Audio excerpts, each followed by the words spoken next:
final salute to a pillar of the FDNY community. Hundreds of firefighters paying tribute to Monsignor Delendick. I'm Christine Persichetti. The Co-Cathedral of St. Joseph was packed with people remembering the fallen FDNY chaplain. Monsignor Delendick died last week from a 9/11-related illness. For those who were there that tragic day and for every day after, the man they affectionately called Monsi was the priest they turned to for spiritual guidance. And as Katie Vasquez reports, his loss is deeply impacting the department and the Diocese of Brooklyn. The streets around the Co-Cathedral of St. Joseph coming to a standstill on Friday as more than 1,000 of New York City's bravest offered their final farewell to Monsignor Delendick. The FDNY chaplain served the department for nearly 30 years, and his passing has had a profound impact on those who attended his funeral. He was a priest, but to the FDNY, he was one of their own. With his quick wit and sometimes a sharp tongue, he easily blended in with our members. Family, friends, and fellow firefighters filling up the Co-Cathedral of St. Joseph to say goodbye to Monsignor Delendick at his funeral mass on Friday. To Monsignor's family, I want to say that we thank you for sharing him with us. Monsignor Delendick was ordained a priest in the Diocese of Brooklyn in 1977, serving as a pastor at multiple parishes for more than 40 years. The life of Monsignor Delendick was a living gospel for so many people. In 1996, he was made a chaplain to New York's bravest, and 5 years later, he would face the unthinkable, the terrorist attacks of September 11th. He offered blanket absolution to anyone and everyone he met that day. Whether at Ground Zero or a funeral or a memorial, Monsignor Delendick was there for the members of FDNY. And like many who were around that toxic dust, he was eventually diagnosed with a 9/11-related illness, pancreatic cancer. The cancer, he said, made him a better chaplain because he understood the roller coaster of emotion that comes with such news. Frustration and anger, appreciation and gratitude. Monsignor Delendick is now one of the thousands of first responders who have died since 9/11, a number that now exceeds the amount of people who died that day. But despite his sickness, Monsignor Delendick faithfully served his flock till his death last Thursday on Thanksgiving. Described by many at the Mass as a man who loved to eat, they found it fitting since being around a table was one of his favorite gathering places.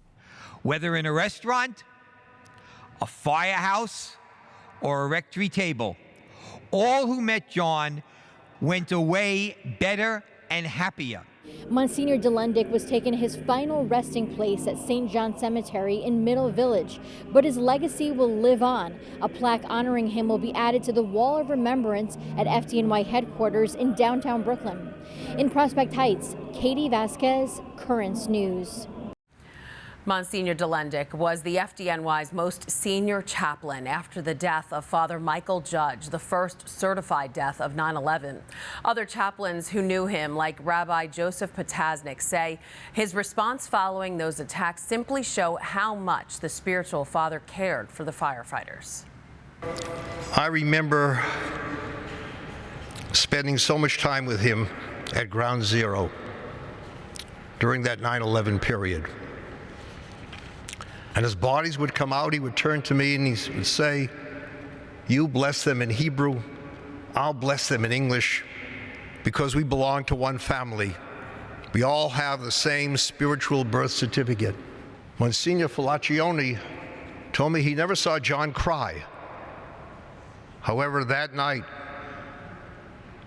he went home, 9/11, and he admitted that he cried like never before. Sadly, Monsignor Delendick joins a growing list of people who have died from 9/11-related illnesses. According to the World Trade Center Health Program, more than 4,000 first responders and others have passed since September 11th. That's more than the almost 3,000 who died that day. The FDNY has been hit particularly hard, with more than 340 people who have passed since 9/11. That's the same number of New York's bravest who died that day. And around 11,000 current and former FDNY employees suffer from a 9/11 related illness. That includes some 3,500 with cancer. If you or someone you know was a first responder or a worker at Ground Zero, or you lived, worked, or went to school near that area around the time of the attacks, you can become a member of the World Trade Center Health Program at cdc.gov/WTC. You can read more coverage about the final farewell to Monsignor Delendick on the tablet.org. A Puerto Rican prelate was honored for his disaster relief efforts following Hurricane Maria.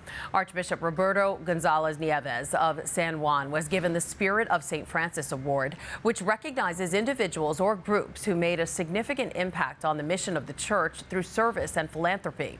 Hurricane Maria hit the American territory in September of 2017, killing thousands and severely damaging the island's infrastructure. Archbishop Gonzalez organized and led a disaster recovery program for Puerto Rico's 5 dioceses. Currents News went down to Puerto Rico to cover the damage and recovery after Maria. Archbishop Gonzalez spoke to us about how the tragedy will affect the island's future. I feel very confident in terms of the future of Puerto Rico because I have seen the way people have come together after the hurricane. Currently, more than $330 million in FEMA funds have been allocated to the Puerto Rican dioceses. Construction projects are underway. Finally tonight, the Diocese of Brooklyn is bringing Christmas to Grand Army Plaza.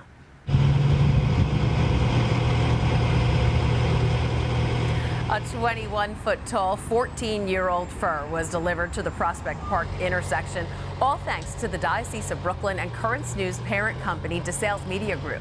The tree will be fully decked out with around 10,000 lights, and it would not be complete without a nativity scene. The full display is being prepared for the Feast of St. Nicholas, December 6th, when the diocese celebrates its annual tree lighting and nativity blessing. And you can attend that tree lighting just via Grand Army Plaza, December 6th at 5 p.m. I'm hosting the event, so I will see you there. Cannot wait. That is this Currents News Update. I'm Christine Persichetti. Thank you for joining us because we are putting your faith in the news. Hope to see you again next time.